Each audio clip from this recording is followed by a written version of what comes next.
Hi everyone. ഈ wisdom teeth ഇല്ലേ, അത് എപ്പോഴാണ് റിമൂവ് ചെയ്യേണ്ടത്? സാധാരണയായി 17 തൊട്ട് 25 വയസ്സ് വരെ ഗ്യാപ്പിലാണ് നമ്മുടെ ഈ വിസ്ഡം ടീത്ത് അല്ലെങ്കിൽ മൂന്നാമത്തെ അണപ്പല്ല് മുളച്ചു പൊങ്ങി വരാനുള്ള ഒരു സമയം. പലരിലും ഈ മിതമായ സ്ഥലക്കുറവ് കാരണം ഇത് മുളച്ചു പൊങ്ങി വരാനുള്ള ചാൻസ് വളരെ കുറവാണ്. അപ്പൊ നിരവധി പ്രശ്നങ്ങൾ ഉണ്ടാകാനും സാധ്യതയുണ്ട്.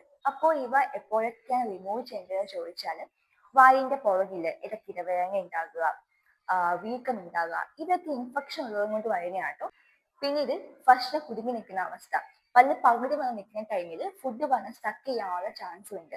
പിന്നെ മോണയ്ക്ക് ഇൻഫെക്ഷൻ ഉണ്ടാകുക, പലതരത്തിലുള്ള ബോൺ ഇൻഫെക്ഷൻസ് ഉണ്ടാകുക.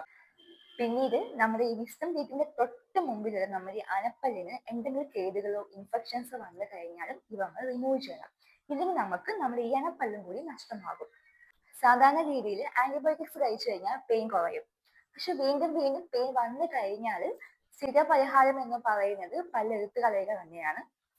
പിന്നീട് ഓട്ടോ ട്രീറ്റ്മെന്റ്, പല്ലിൽ കമ്പ് ചെയ്യുന്ന സമയത്തും ഇവ റിമൂവ് ആക്കുവാണെങ്കിൽ ഭാവിയിലെ പ്രശ്നങ്ങൾ നമുക്ക് തടയാം. ഇനി എപ്പോഴൊക്കെയാണ് പല്ല് റിമൂവ് ചെയ്യേണ്ടാത്തത്? പല്ല് പൂർണ്ണമായും കംപ്ലീറ്റ് ആയിട്ട് പല്ല് മുളച്ചു പൊങ്ങിയെങ്കിൽ, നമുക്ക് വൃത്തിക്ക് ക്ലീൻ ചെയ്യാനൊക്കെ പറ്റുന്നുണ്ടെങ്കിൽ, വേറെ പെയിനോ ഇൻഫെക്ഷൻസോ കാര്യങ്ങളൊന്നും ഇല്ലെങ്കിൽ ഇത് റിമൂവ് ചെയ്യേണ്ട യാതൊരു ആവശ്യവും ഇല്ല. ഇനി ഇവ എടുത്തു മാറ്റുന്ന സമയത്ത് വേദന എന്തെങ്കിലും എടുക്കുമോ? ഇല്ല.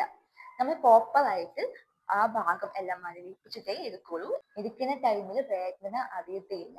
കൂടി പോവുകയാണെങ്കിൽ ഒരു 2 അല്ലെങ്കിൽ 3 ദിവസം നമുക്ക് റെസ്റ്റ് വേണം.